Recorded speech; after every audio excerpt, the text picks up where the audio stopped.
What's going on, everybody? Thanks for checking out this video. In installment video number 2 of the Hey Coach video series, we have a question from Lindsay. And Lindsay says, what's the best update protocol for your clients? So basically, there's a multiple step process that I kind of go through in regards to establishing what the best update process is going to be for each specific client that I have. Alright, number 1, first and foremost, that's going to be email communication. Emails are a great way to exchange files, exchange information, allow for updates such as macronutrient updates, whether or not you're adjusting carbohydrates, fats, proteins, whatever it is, whatever protocol you're adjusting, email updates and being able to actually go into Excel and change numbers for the client can be a very helpful tool. The downside of emails is that I noticed that a lot of people who typically only utilize email updates just by themselves typically short answer a lot of the questions I get from clients.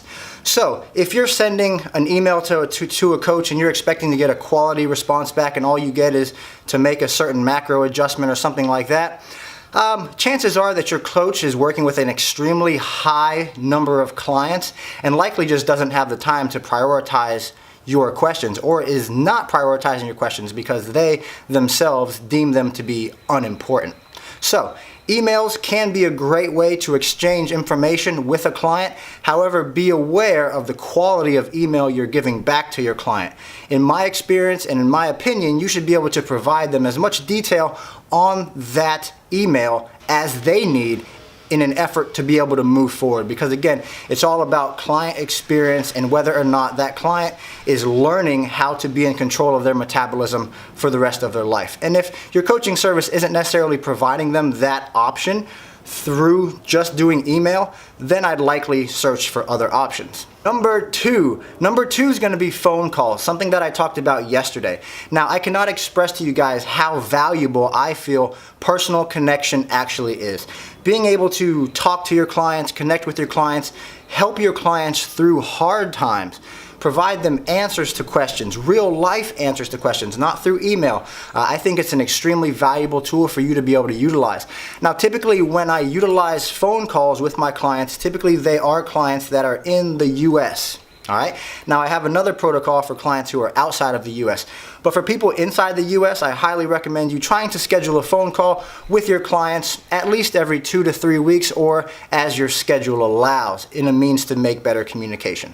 Number 3 is going to be audio recordings. Now, this is something that I happened to start utilizing about 18 months ago. So it was about a year and a half ago that I started to really think about, I'm spending 15 or more hours a day answering emails. What would be an easier way for me to go about the response process and actually be able to, speak directly into something that will gather my ideas faster than me typing out basically a paragraph response, which could take 5 to 10 minutes. Audio recording. So what I personally utilize is Quick Player. I love QuickTime Player because I can just click it, I record, hey, what's going on? Let me answer these questions for you, provide an in-depth response, save it to my computer, send it to them, and I can save, probably 10 minutes or at least on each email that I respond to. So send your clients audio recordings if you're confident enough to be able to send them an audio.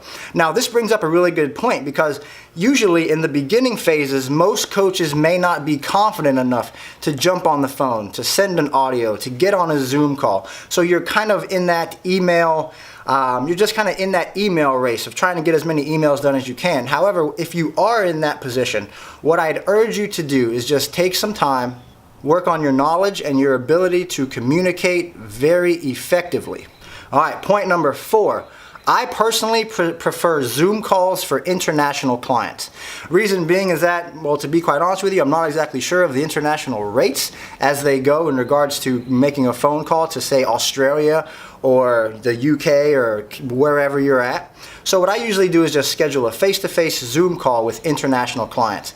I found this to be a very good way to go about scheduling calls because, for one, it's so personal. And the other thing is that Zoom, there's no limit limits to Zoom. So for you guys, coaches who may want to start like a group or a team or have more of a camaraderie, more of a community, you can actually have like 20 people on one call. 20 people or more on one call. Could you imagine the possibilities there?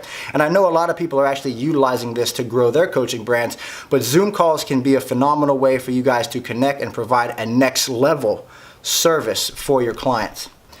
And last, but definitely not least, is your ability to create a community for your clients. All right, guys? So if you're virtual, we can make team Facebook pages that allow all of your clients to come to one safe place where they can express themselves, they can ask questions, they can feel supported by their teammates, and you, the coach, can go on there. You can do Facebook Lives, you can do Q&As, you can post your videos on there, you can ask them questions, you can celebrate their birthdays, you can celebrate their weddings, their babies, dude, whatever you want. You can do whatever you want on the team Facebook pages, and I've noticed that so many people really enjoy just being a part of a team.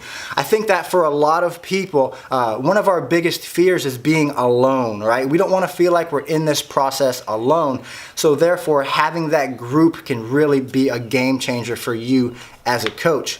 The other thing, and I would say this is probably one of the most important aspects, is if you have the ability to get out into your community, to actually interact person to person with your clients, I'd highly recommend that you guys pursue that, because the person to person interaction is everything. This is something that I personally thrived on when I was working as an in-gym personal trainer. I absolutely loved it because I could see my clients come into the gym when we first start, have their heads down, they're not that confident, and over time, as I've worked with them, as I've developed them, as we've grown into stronger versions of themselves, and they've got this new series of confidence, I see them come into the gym now with their heads high, and they know where they're going, they know what they're doing, they execute movements very, very well, and just having that ability to positively impact people in that way is an absolute game changer.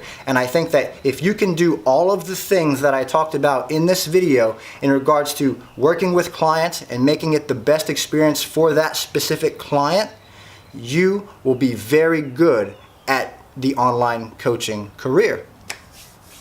I was once told something by one of my first mentors. He says, Will, if you're good, and you won't be able to keep people away. So I'm going to go ahead and send that over to you guys, because that's something that stuck with me. If I'm good, I'm good. And I'm always going to have people that want to work with me. So I hope this helps answer your questions, guys. The best ways to correspond with your clients in this video. That's it from me today, and we are out.